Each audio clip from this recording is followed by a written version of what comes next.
नमस्कार बच्चों, सुप्रभात। आज का चैप्टर 8 है, लेकिन 8 को हम स्किप करेंगे क्योंकि बहुत इम्पोर्टेंट नहीं है। आगे के लिए आपको ये कोई इम्पोर्टेंट नहीं होगा।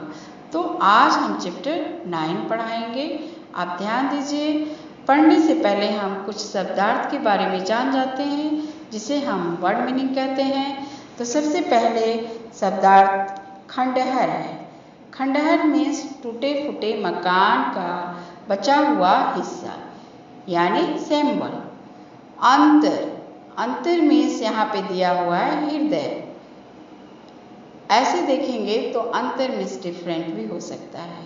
चिर मीन्स परिचित, बहुत पहले से जाना पहचानना। नेक्स्ट दिया हुआ है सेतु, यानी पुल, यानी ब्रिज। अकारण, बिना किसी कारण के, अनरीजनेबल। निठल्ले, खाली, स्टील टेंट। सम्मिश्रण, मेल, कॉम्बिनेशन। गोधूली, संध्या का समय, इवनिंग टाइम। मलिन, मैला, डर्टी। कोटर, वृक्ष के तने का खोखला भाग, होलो ट्रंक। अस्थि पंजर, हड्डियों का ढांचा, स्केलेटन। मन फेरने, मन बदलने, चेंज ऑफ माइंड। यथास्थान, अपने स्थान पर, इन प्लेस। शीतल घाटी, चटाई, कूल प्लेन। उपरांत, बाद, यानी आफ्टर। भाव विभोर, एक्सप्रेशन ओवरवेल्म्ड। अब उम्मीद करती हूँ कि शब्दार्थ को आप लोगों ने समझ गए होंगे। अब इसके आगे हम चलते हैं, पाठ की तरफ ध्यान देते हैं बच्चों। शब्दार्थ आपको लिखकर भी मैं दे दूंगी, आप अपनी कॉपी में भी लिख लेना। अच्छे से शब्दार्थ को याद करना। अब चैप्टर की तरफ देते हैं ध्यान। कुछ सारांश भी समझ लेते हैं। भारत में गुरु शिष्य परंपरा प्राचीन परंपरा है, यानी बहुत पुराने रीति रिवाज है। प्राचीन परंपरा है, बहुत पुरानी है, ओल्ड है। इस परंपरा के अनेक उदाहरण देखे गए हैं, यानी एग्जाम्पल देखे गए हैं। चाणक्य, चंद्रगुप्त, द्रोणाचार्य, एकलव्य आदि कई ऐसे उदाहरण हैं जो अपने आप में अनूठे हैं। इस पाठ में भी महादेवी वर्मा, यानी जो लिखी है इस पाठ को, उनका नाम है महादेवी वर्मा, ने अपने शिष्य यानी स्टूडेंट खिस्सा की ऐसी ही गुरु भक्ति व शिक्षा के प्रति उसकी रुचि को दर्शाया है। यानी जो महादेवी वर्मा है, अपने शिष्य का नाम घिसा है, उसके बारे में, उसकी गुरु भक्ति के ऊपर उसकी रुचि को, उसके इंटरेस्ट को दर्शाया है, बताया है। तो आइए पढ़कर हम घिसा और उसकी गुरु भक्ति के बारे में जानते हैं, समझते हैं। हाँ, गंगा पार झूसी के खंडहर और उसके आसपास के गांव के प्रति मेरा आकर्षण रहा है। दूर पास बसे घरों से बेल बूटीदार कपड़े पहने, नगदार चूड़ियों और गिलट के कड़े युक्त हाथों में घड़े भरकर लाती औरतें अपनी मुस्कान से हमारे अंतर पर सेतु बना देती। दिन भर पशुओं के पीछे दौड़ते और गिल्ली डंडा खेलने वाले निठल्ले लड़के भी नजर बचाकर मुझे देखते। अब देखो, ये गंगा पार झूसी के खंडहर, यानी खंडहर बहुत पुराने, ओल्ड, जो टूटे फूटे होते हैं उन्हें खंडहर कहते हैं। और उनके आसपास गांव यानी विलेजों के प्रति आकर्षण रहा। किसका रहा? उस लेखिका का। दूर पास बसे घरों में बेल बूटेदार, यानी बहुत स्टाइलिश कपड़े पहने, चूड़ियाँ यानी बैंगल्स, गिलट मीन्स मेटल, ये सारे हाथों में लगाए, घड़े भरकर पानी लाती औरतों की मुस्कान मीन्स स्माइल, अंतर पर सेतु बना देती, उनके दिल पर सेतु यानी ब्रिज बना देती। दिन भर पशु मीन्स एनिमल्स, पशुओं के पीछे दौड़ते गुल्ली डंडा खेलने वाले निठल्ले लड़के, वहाँ जो पढ़े लिखे नहीं होते हैं गांव बस्ती में, निठल्ले लड़के अपने गुल्ली डंडा खेलते हुए, जानवरों को बाहर घास चराते हुए, ऐसे निठल्ले लड़के भी उनसे नज़र बचाकर मुझे देखते, यानी छुप छुप कर देखते। कह नहीं सकती कि कब और कैसे मुझे उन बालकों को कुछ सिखाने का ध्यान आया। उनके मन में ऐसा ध्यान आया कि इन बच्चों को कुछ सिखाया जाए। ध्यान आया और बिना किसी चिर परिचित समारोह के मेरे विद्यार्थी पीपल के पेड़, पीपल मीन्स फिकस ट्री होता है, पेड़ की घनी छाया में मेरे चारों ओर एकत्र हो गए। कुछ कानों में बालियां और हाथों में कड़े पहने नगर और ग्राम का सम्मिश्रण जान पड़ते थे। कुछ बड़े भाई के कुर्ते पहने खेत में डराने के लिए लगे नकली आदमी का स्मरण दिलाते थे। गाँव में देखे होंगे आप, खेतों में देखे होंगे कि कुछ कार्टून्स ऐसे लगा दिए जाते हैं, उसके बारे में बता रहे हैं। बड़े पेट वाले दुबले रूखे थे, पर घिसा उनके अकेला ही रहा और आज भी मेरी स्मृति में अकेला ही है। स्मृति यानी लाइफ में।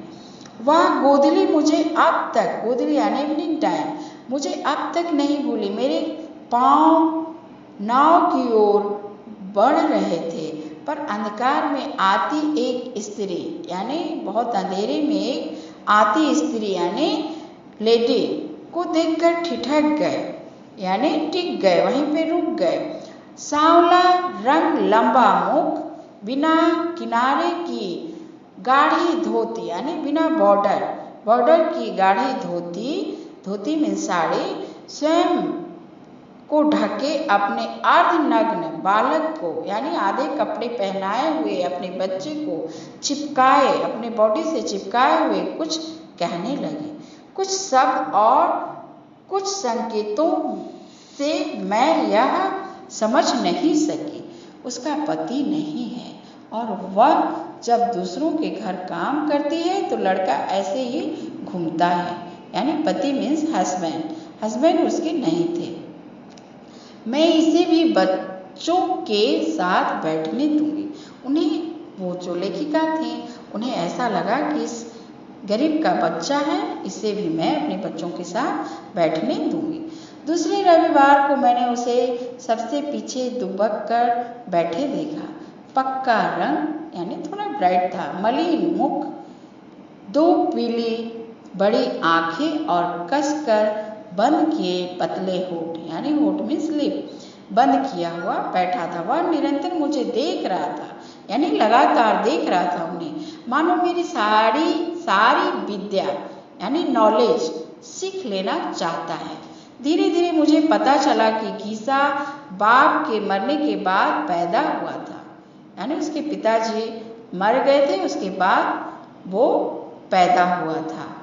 उसका पिता हैजे से चल बसा था। हैजा एक बीमारी है, जैसे अभी कोरोना चल रहा है उसी तरह एक हैजे की बीमारी भी आई हुई थी। उस हैजे में वो मर गया था। गांव वालों ने मेरा मन फेरने के लिए अनेक बातें बताई, पर घीसा इससे मेरे और निकट आ गया। पढ़ने, समझने, याद करने, किताब को साफ रखने में उसके समान कोई चतुर न था। कोई ऐसा टैलेंट नहीं था उसके जैसा क्लीन रखने में। कभी कभी उसे उसकी माँ से मांग लेने का मन करता था। वो राइटर का नहीं, उसके माँ से उस बच्चे को मांगने का मन कर जाता था। शनिवार के दिन वह अपने छोटे दुर्बल हाथों से पीपल की छाया को गोबर से लिप आता। रविवार को माँ की मजदूरी पर, रविवार में संडे, रविवार की मजदूरी पर जाते ही फटे कपड़े में रोटी नमक दबा गंगा तट पर आ बैठता। गंगा एक नदी है, वहाँ पे आकर बैठ जाता था उसके किनारे। जैसे ही उसे मेरी नीली सफ़ेद नाव की झलक दूर से दिखाई पड़ती, वह अपनी टांगों यानी पैरों पर तीर के समान बढ़ता हुआ जोर से कहता, गुरु साहब, यानी वो रिस्पेक्ट देता था अपने टीचर को, वो गुरु साहब होता था। गुरु साहब और पेड़ के नीचे पहुंच जाता। पेड़ के नीचे डाल पर रखी मेरी शीतल पाटी, यानी शीतल पाटी में स्कूल प्लेट यानी चटाई झाड़ पोंछ कर बिछाई जाती। सूखी स्याही की दवात और टूटे नीब वाली कलम पेड़ के कोटर से निकालकर यथास्थान रख दी जाती और कुछ विद्यार्थी मेरे स्वागत के लिए प्रस्तुत हो जाते। महीनों में 4 दिन मैं वहां पहुंच जाती थी। मुझे आज भी वह दिन नहीं भूलता जब मैंने कपड़ों का प्रबंध किए बिना बच्चों को सफाई का महत्व बताया था। दूसरे रविवार को यानी दूसरे संडे को कुछ बच्चे गंगा जी के मुंह इस तरह धोकर आए थे कि मैले रेखाओं में बट गया था। मैल जो उनकी थी यानी बट गया था, चेहरे पे थोड़ा थोड़ा उन्हें दिख रहा था।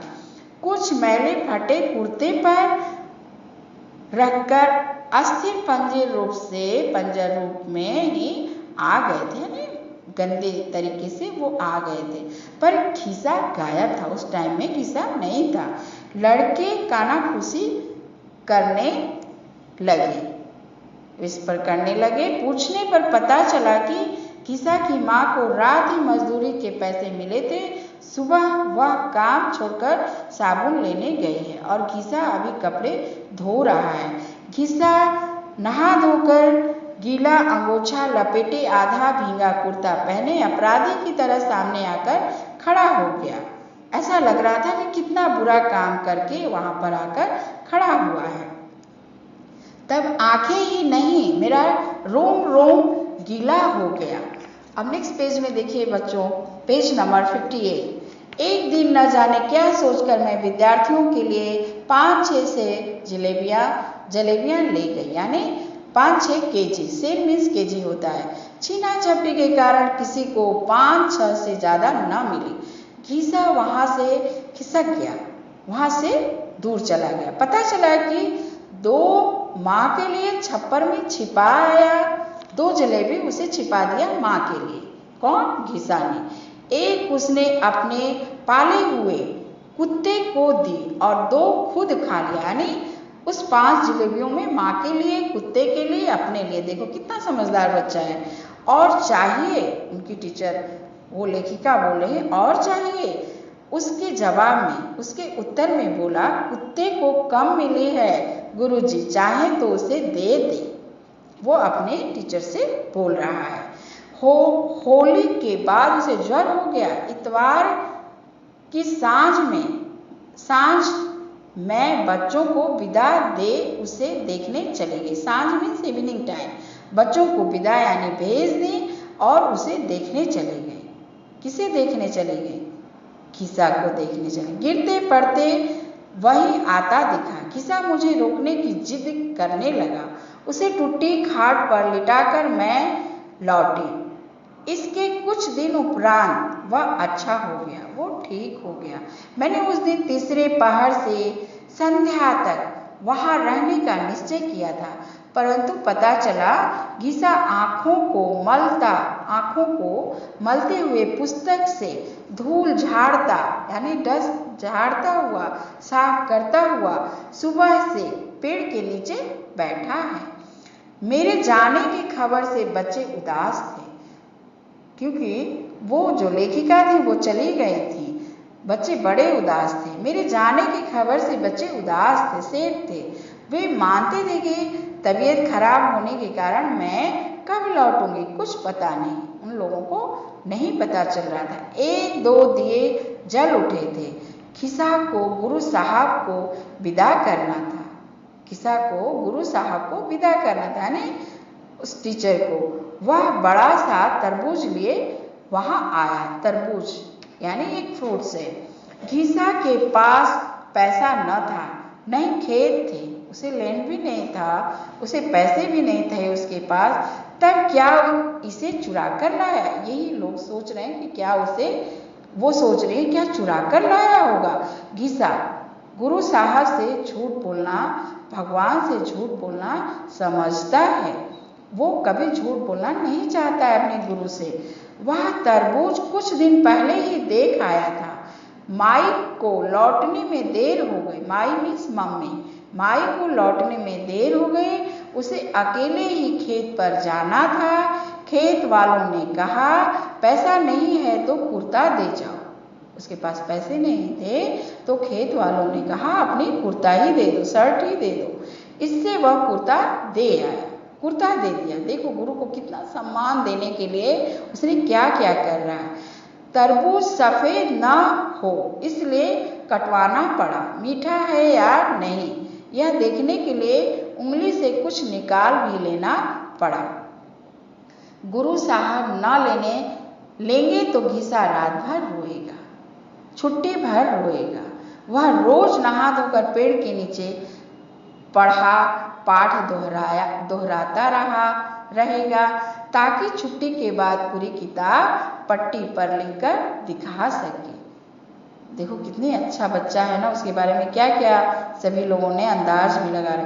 बातें सुनकर उस बालक के सिर पर हाथ रखकर मैं भाव विभोर हो चली। उस तट पर किसी गुरु को, किसी शिष्य को कभी ऐसी दक्षिणा न मिली होगी। मुझे उस दक्षिणा के सामने संसार के सारे सुख फीके जान पड़े। दक्षिणा में देखो, दक्षिणा यानी जैसे आप गिफ्ट करते हैं, उस गिफ्ट को हिंदी में दक्षिणा कहा जाता है। घिसा के मुख का विशेष प्रबंध कर मैं बाहर चली गई और लौटते लौटते कई महीनों लग गए। इसी बीच उसका कोई समाचार न मिलना ही संभव था। जब फिर उस ओर जाने का अवकाश मिल सका तब घिसा को उसके भगवान जी ने सदा के लिए पढ़ने से अवकाश दे दिया। आज वह कहानी दोहराने की मुझ में शक्ति नहीं है। अभी मेरे लिए इतना ही पर्याप्त है कि मैं अन्य मलिन मुखों में उसकी छाया ढूंढती रहूं। देखो टीचर कितना उसे प्यार करती थी, क्या क्या नहीं सोचती थी। महादेवी वर्मा कितनी अच्छी ये चैप्टर को लिखी है, बहुत ही अच्छा लगा। आप लोग को भी अच्छा लगा होगा। तो घिसा जैसे बच्चे ऐसे मिलें तो सभी टीचर सभी को प्यार करें, है ना। और हमेशा शिक्षा के प्रति, नॉलेज के प्रति लगाव रखना चाहिए और गुरु के प्रति भक्ति रखना चाहिए। भगवान के समान ही गुरु होते हैं, टीचर होते हैं, जिसे हम हिंदी में अध्यापक भी कहते हैं। जेंट्स लोग को और लेडीज लोग को अध्यापिका कहते हैं। इसे हमें इन लोगों को हमेशा सम्मान देना चाहिए क्योंकि हमें उनसे ही नॉलेज प्राप्त होती है। तो बच्चों आज के लिए इतना ही क्लास है कि नहीं। तो बच्चों थैंक यू, बाय।